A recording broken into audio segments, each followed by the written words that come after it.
मेरे मित्रों, सभी लोगों को जय यीशु। आइए हम धर्म ग्रंथ से पवित्र वचन को सुनते हैं। इन दिनों में जब हम लोग पवित्र वचन को सुनेंगे तो प्रभु यीशु बीज के दृष्टांत के द्वारा हमें समझाने का प्रयास किया है। प्रभु यीशु कहते हैं, एक बीज बोने वाला बीज बोने निकला और ये कुछ बीज रास्ते के किनारे गिरे और उनको चिड़ियों ने चुग लिया। कुछ बीज पथरीली भूमि पर गिरे और मिट्टी गहरी नहीं होने के कारण जब सूरज की किरण पड़ी तो झुलस गए और नष्ट हो गए। और कुछ बीज कांटों में गिरे, कांटों ने उन्हें दबा दिया और वो भी फल उत्पन्न नहीं कर पाए। और कुछ बीज अच्छी भूमि पर गिरे, वो 30 गुना, 100 गुना, 60 गुना और 100 गुना फल लाए। मेरे मित्रों, प्रभु यीशु ने हमारे दिनचर्या में काम आने वाले बीज जिसका हम इस्तेमाल करते हैं हमारे ज़िंदगी में, उस बीज के द्वारा हमें समझाने के लिए, हमें कुछ बताने के लिए, हमें कुछ संदेश देना चाहता है।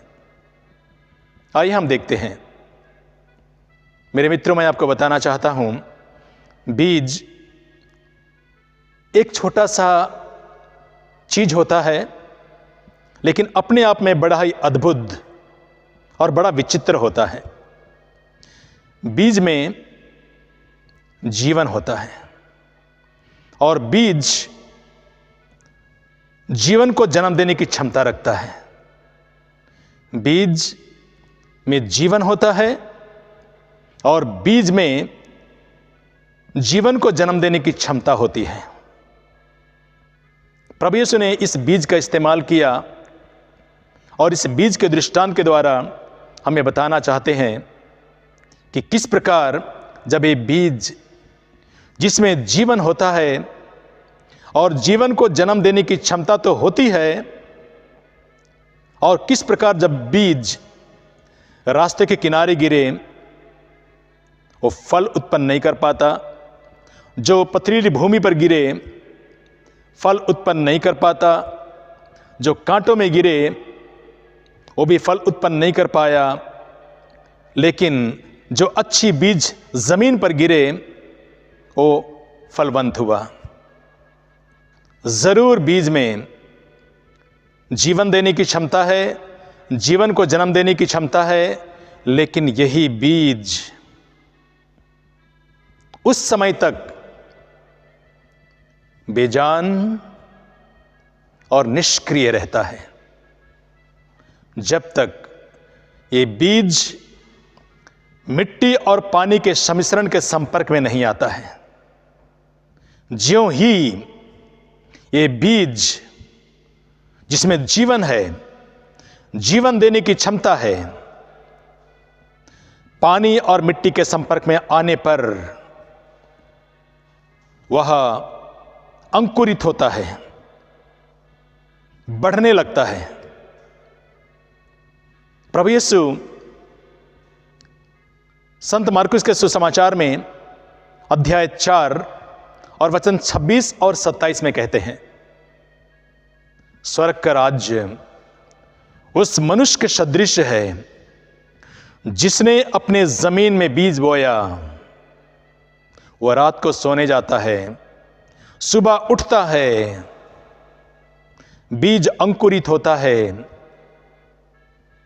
बढ़ता जाता है, लेकिन उसे पता नहीं ये कैसे हो रहा है। बीज में जीवन है, बीज में जीवन को जन्म देने की क्षमता है।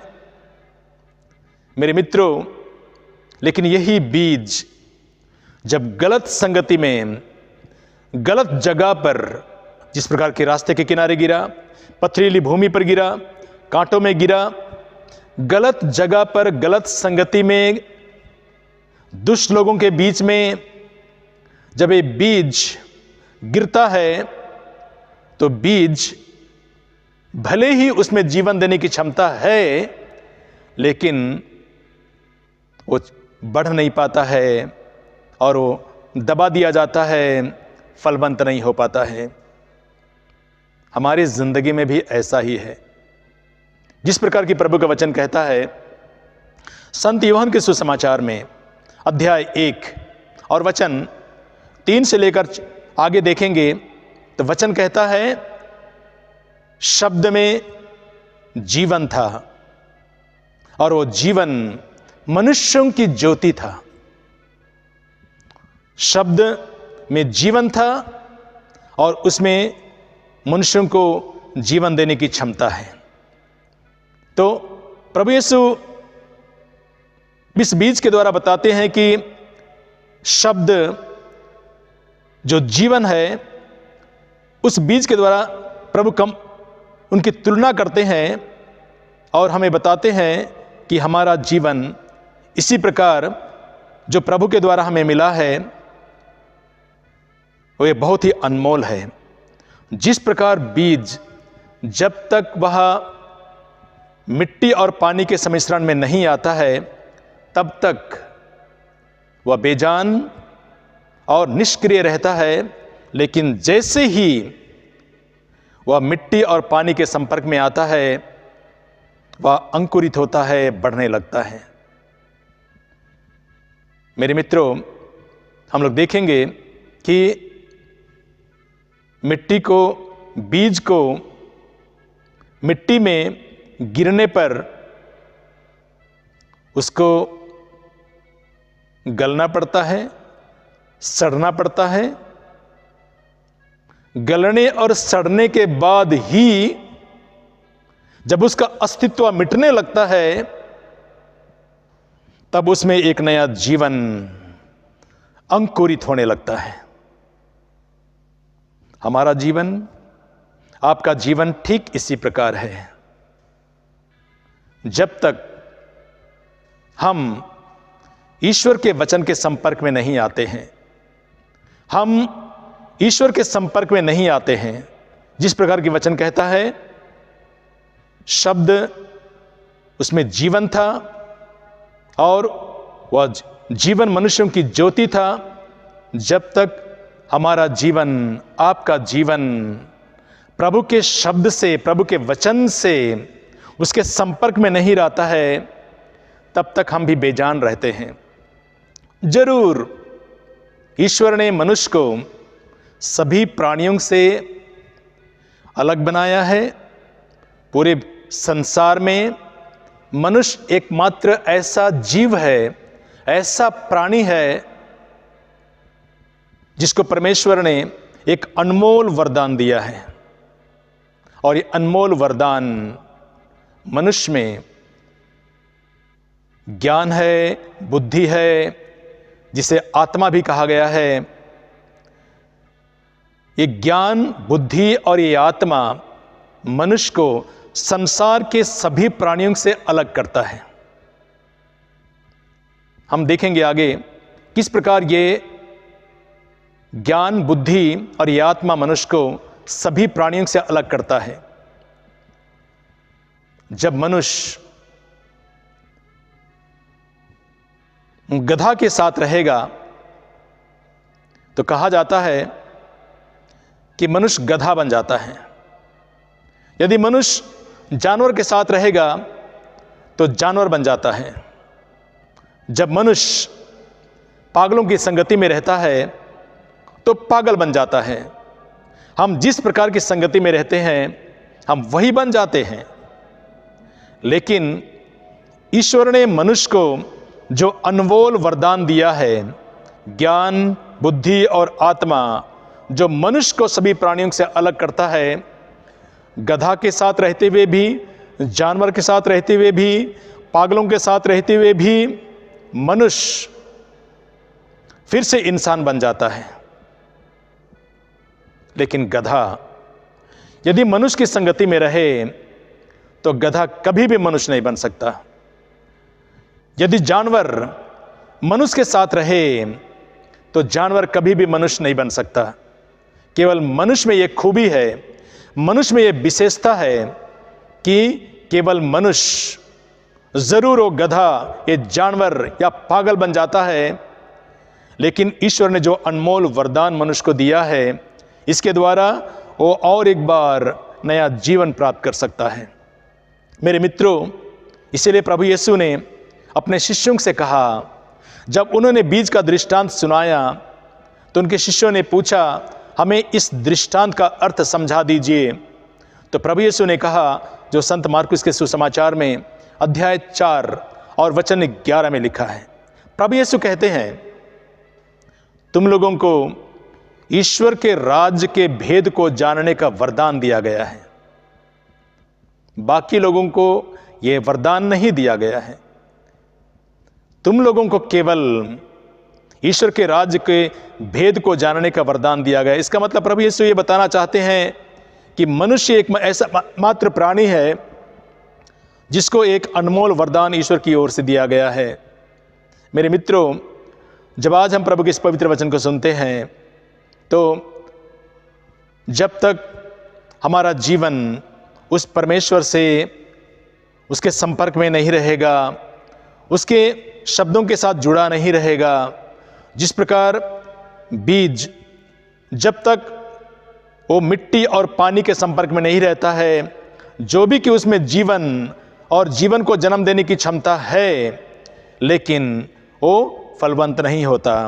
ठीक उसी प्रकार हमारे जीवन में परमेश्वर ने हम लोगों को ज्ञान, बुद्धि और आत्मा प्रदान किया है, लेकिन जब तक हम ईश्वर से जुड़े नहीं रहेंगे, मेहनत नहीं करेंगे और ईश्वर के वचन के साथ उसके संपर्क में नहीं रहेंगे, तो हमें प्रभु की आशीष प्राप्त नहीं होगी। हमारे जीवन में फलवंत होने के लिए, हमारे जीवन में प्रभु की आशीष पाने के लिए हमको प्रभु के साथ जुड़ना ही होगा, हमको मेहनत करना ही होगा, हमको हमारे जीवन में जो ज्ञान और बुद्धि दिया गया है, हमको उसको इस्तेमाल करना ही होगा। इसीलिए पवित्र वचन में लिखा है, संत मार्कुस के सुसमाचार में अध्याय 4 में वचन 26 और 27 में, जहां प्रभु का पवित्र वचन कहता है,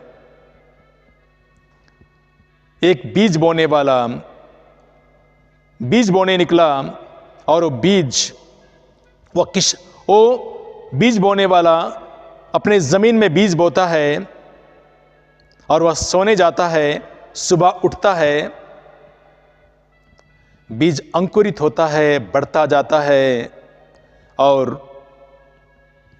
अंकुरित होते होते बड़ा पेड़ बन जाता है। हालांकि उसे पता नहीं है कैसे हो रहा है। तो जो वरदान प्रभु ने हमें दिया है, हमारे अंदर जो मनुष्य को सभी प्राणियों से अलग रखता है, एक मनुष्य एकमात्र ऐसा जीव है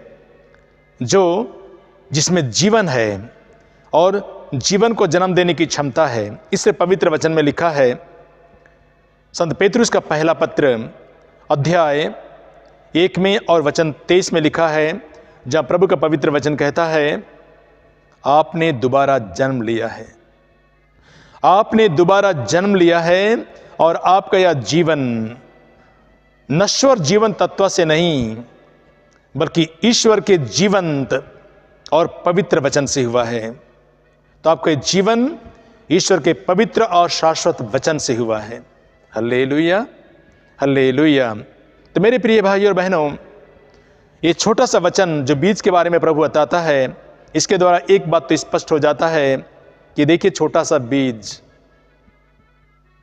देखने में तो छोटा सा है, लेकिन उसमें जीवन है, जीवन को जन्म देने की क्षमता है।